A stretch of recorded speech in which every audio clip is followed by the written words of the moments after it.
keep sinking into your blue, yeah, I keep sinking into... Bonjour YouTube, aujourd'hui nous allons parler de comment traiter des images shootées en lumière naturelle pour leur donner un rendu pro. Avant toute chose, je vous mets un lien sous la vidéo qui va vous donner accès à une vidéo gratuite qui parle de la direction du modèle. Je vous laisse découvrir ça. Une condition préalable quand même par rapport à la réalisation de ces images faites en lumière naturelle, c'est le fait d'avoir une exposition correcte et une image optimisée. Je n'ai pas encore fait de vidéo sur l'optimisation numérique, mais ça va venir. Mais en attendant, vous pouvez toujours regarder cette vidéo qui va vous parler déjà de l'exposition en numérique. Donc prérequis, vous devez avoir exposé correctement vos photos et la raison pour laquelle il faut exposer correctement est justement expliquée dans cette fameuse vidéo dont je viens de vous parler. Nous allons voir plusieurs photos qui ont été réalisées en lumière naturelle et nous allons examiner ce qui se passe lorsque la photo est correctement exposée. Et aussi on va essayer de simuler ce qui se passe lorsqu'on regarde le LCD de l'appareil photo. Et ça se produit sur le LCD même si vous optimisez la mesure. Et encore plus si vous ne l'optimisez pas. Je vous montre ça tout de suite, on commence par une première photo. Cette première photo a été réalisée en matinée avec donc un soleil violent directement sur le sujet. On voit que l'ombre projetée derrière est très dure, donc on est en cas de lumière dure. Et vous voyez qu'avec une exposition correcte et malgré une optimisation, c'est-à-dire le fait d'ajouter 1,33 IL à la mesure du flashmètre, on n'a pas de surexposition bien entendu et on a des ombres qui sont tout à fait lisibles. On va voir tout à l'heure ce que nous donnerait cette même image si on la regardait sur le LCD. Alors évidemment c'est une estimation ce que je vous ai fait, c'est-à-dire que j'ai assombri l'image et je l'ai contrastée surtout, de manière à ce qu'on ait une idée approximative de ce que donnerait cette image si on regardait le LCD sur les lieux du shooting, c'est-à-dire en plein soleil. On regarde notre LCD en étant nous-mêmes en plein soleil. J'ai artificiellement assombri les valeurs sombres et les noires de manière à donner une meilleure idée de ce qu'on aurait si on regardait ça sur le LCD. Évidemment, tout dépend et de la qualité de votre LCD et de son réglage. Donc ça nous montre également que le fait de regarder le LCD, c'est quelque chose de totalement aléatoire. Et nous allons voir maintenant l'image après développement. Voilà l'image après développement et vous voyez que l'image est parfaitement lisible et notamment que les ombres sont parfaitement lisibles. Voilà, tout ce qui est valeur sombre est totalement lisible après un développement qui a été fait sur une image optimisée. Voici encore une autre image faite en matinée vers 10h à peu près et c'est l'image initiale avec tous les réglages à zéro. Okay.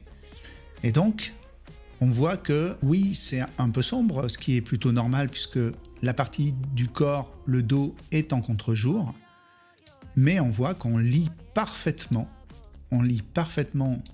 le dos et il n'y a pas de bruit vidéo. Pourtant, on est dans les valeurs sombres, mais le fait d'avoir optimisé nous permet de lire même les cheveux qui sont pourtant dans l'ombre. Si on regarde sur le LCD, on va obtenir quelque chose comme ça. On aura cette impression en regardant notre image. Donc on va se dire « Ouh là là, mais c'est sous-ex partout ». Eh bien non, parce que voici l'image après traitement. Et vous voyez que les ombres ont été légèrement éclaircies pour les besoins du développement et vous voyez qu'elles sont parfaitement lisibles. Alors, il y a du grain film parce que je mets du grain film sur mes photos. On aura l'occasion d'en parler dans une autre vidéo et je vous expliquerai pourquoi je fais ça. Et ce n'est pas que pour des raisons esthétiques. Et vous voyez que c'est parfaitement lisible au niveau des ombres. Donc ça nous démontre que le fait d'exposer au posemètre le fait de rajouter plus 1,33 IL, d'une part ne crame pas l'image, puisque si on regarde l'image d'origine, on voit que même avec le reflet sur la pommette, le reflet spéculaire sur la paupière et sur le bout du nez, on ne crame rien. On a des reflets spéculaires tout à fait normaux. Et en fait, on a le rendu que l'on voit avec les yeux sur cette photo initiale. Et après traitement, je l'ai un petit peu éclairci et puis j'ai ajouté tous les éléments qui font que ça devient une véritable photographie. Nous voyons maintenant une image qui a été réalisée dans les mêmes conditions vers 10h le matin à peu près, avec le modèle qui est à contre-jour, et vous voyez que le visage est déjà parfaitement lisible, le corps et le vêtement, tout ce qui est dans la partie contre-jour, les cheveux sont parfaitement discernables et lisibles, même à l'ombre, même dans les zones sombres ou dans les zones dans lesquelles les cheveux sont plus sombres. Et parallèlement à ça, les zones claires, qui sont directement face au soleil, ne sont pas surexposées. La peau n'est pas surexposée à aucun endroit et le reste de l'image, bien entendu, n'est pas surexposé. Nous allons voir maintenant ce qui se passe si on regarde cette image sur le LCD. On aura à peu près ce rendu. Et encore là, je pense que j'ai été assez cool, mais je pense qu'on aura l'impression que c'est carrément noir sur le visage et sur les parties à l'ombre. Et vous voyez donc que sur le RAW, c'est pas du tout ce qui se passe. On a déjà une forte lisibilité même sans toucher au RAW, puisqu'on est bien là encore sur l'image initiale. Je vais essayer de vous montrer ça. Voilà, on est bien sur l'image initiale. Et maintenant, voici l'image développée. Et donc, vous voyez que, oui, le visage est parfaitement lisible, que les parties à l'ombre, on a bien une lumière dure ici, avec des transitions brutales, et les parties à l'ombre, malgré tout, sont lisibles. On arrive à lire la lunette sans aucun problème. Le bijou qui, lui, est complètement à l'ombre. Les cheveux sont toujours pas surexposés et ils sont juste, ils reflètent la réalité. En revanche, les cheveux ici dans les zones sombres sont un tout petit peu plus lisibles puisque au développement, j'ai éclairci les ombres et les noirs. Et le fait d'avoir utilisé l'optimisation du fichier nous permet d'avoir des noirs de qualité, c'est-à-dire que quand on tire sur le curseur noir pour remonter de la lumière dans les noirs, on n'a pas de bruit. On a une qualité de noir qui permet d'avoir une parfaite lisibilité des zones sombres. On va passer maintenant à la lumière du soir. On a vraiment une séparation qui donne la sensation que la lumière est douce, ce qui n'est pas le cas, puisque si vous regardez l'ombre au sol, vous voyez que l'ombre se fait avec une transition brutale. Donc la lumière est dure. Voilà ce qu'on obtient en regardant le LCD. On a l'impression que toute la partie arrière du corps est sombre et bouchée, ce qui n'est pas le cas. Et voici la photo développée. Là encore, on voit qu'on a pu récupérer des valeurs, voir les cheveux dans les valeurs sombres. Si j'élimine le gras, vous voyez que les cheveux sont parfaitement lisibles. Sur cette photo faite dans les mêmes conditions de lumière que la précédente, et même probablement un petit peu plus tard dans la soirée, on voit qu'il y a un très fort contraste, mais on voit que malgré tout, là encore, les ombres sont parfaitement lisibles.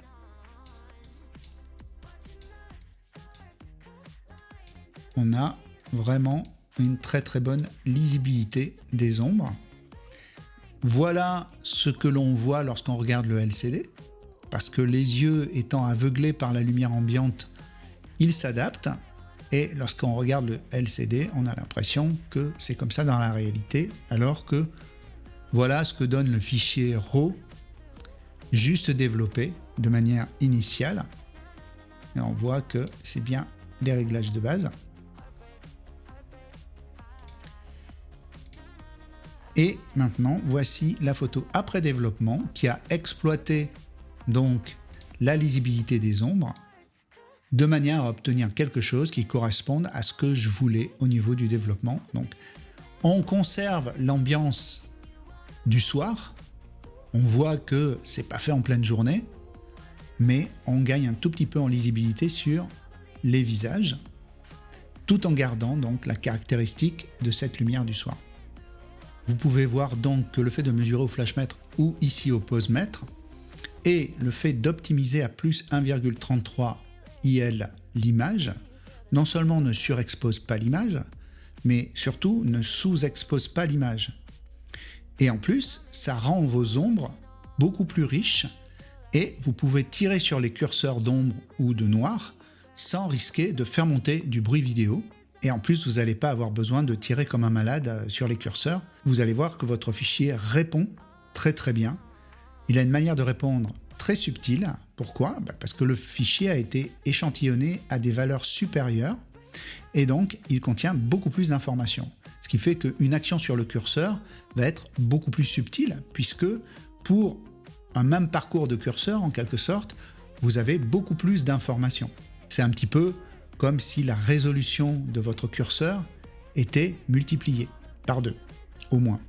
Ce n'est qu'une image, ce que je suis en train de dire, mais c'est juste pour que vous compreniez que vous avez une finesse de réaction de votre curseur qui est bien supérieure. Le tout sans créer de bruit. Vous voyez également qu'il ne faut pas se fier à ce que vous voyez, ou plutôt à ce que vous ne voyez pas sur votre LCD en plein soleil, en pleine journée, puisque vos yeux se sont adaptés à la lumière ambiante et ils ne voient pas ce qu'il y a sur le LCD de la même manière que ce que vous verrez par exemple si vous vous mettez à l'ombre.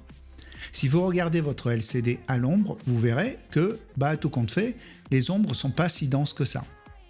Et si vous regardez votre LCD dans le noir, vous verrez en fait que les ombres ne sont pas denses. Et si vous regardez votre image RAW dans votre ordinateur, là vous voyez que en fait non, les ombres sont pas du tout denses et elles sont parfaitement riches. Et c'est ainsi que ensuite au moment du développement, vous pouvez tirer sur les curseurs d'une manière beaucoup plus subtile et de manière à obtenir beaucoup plus de nuances, de luminosité et de couleurs forcément dans les ombres. Voilà donc, exposez juste, optimisez à l'exposition, ne regardez pas votre LCD, en tout cas pas au niveau des contrastes sur le moment, parce que vous allez paniquer, vous allez vous dire mais c'est sous-ex, alors que ce n'est absolument pas le cas. Et ensuite, profitez de la qualité de votre fichier dans Lightroom ou dans un autre logiciel pour développer en finesse. Voilà, c'est la fin de cette vidéo, et si ce format vous plaît, c'est-à-dire le fait que je vous explique des images comme ça très rapidement en direct, si ce format vous plaît, dites-le moi dans les commentaires et je vous referai d'autres vidéos sur ce principe. Je vais vous mettre également ici une playlist qui concerne l'exposition en numérique. Parce qu'il y a plein de vidéos en fait maintenant sur la chaîne qui ont abordé le sujet d'une manière ou d'une autre. Donc profitez-en pour regarder toutes ces vidéos parce que ça va vous donner une overview, une vue plus large sur le sujet de l'exposition numérique qui est quand même un sujet majeur et surtout qui est un sujet très mal compris et qui contient plein de fausses données et notamment le fait qu'on peut sous-exposer, évidemment c'est pas la chose à faire, il faut surtout pas faire ça, et qu'on ne peut pas photographier en plein soleil parce que les ombres sont trop denses et que l'on doit utiliser un réflecteur pour déboucher ces fameuses ombres qui sont soi-disant trop denses, alors qu'en fait, non, elles ne sont pas trop denses et donc vous n'avez pas besoin du réflecteur. Là, ce que je vous ai montré dans les développements, c'est comment utiliser un réflecteur sans utiliser un réflecteur, puisque en fait, avec vos curseurs noirs et ombre, vous pouvez faire comme si vous aviez un réflecteur, puisque vous pouvez régler parfaitement la densité de vos ombres. Voilà, donc regardez cette série de vidéos et vous verrez que ça va vous donner une vue plus large. Il y en aura d'autres qui seront de toute façon ajoutées à la playlist, donc vous pouvez vous mettre la playlist de côté. Profitez-en pour réviser tout ça. Je vous rappelle à nouveau qu'en cliquant sur le lien ci-dessous, vous pouvez avoir une vidéo gratuite qui va vous expliquer des concepts importants concernant la direction du modèle. N'oubliez pas non plus les tutoriels gratuits auxquels vous pouvez accéder en cliquant sur le lien approprié ci-dessous.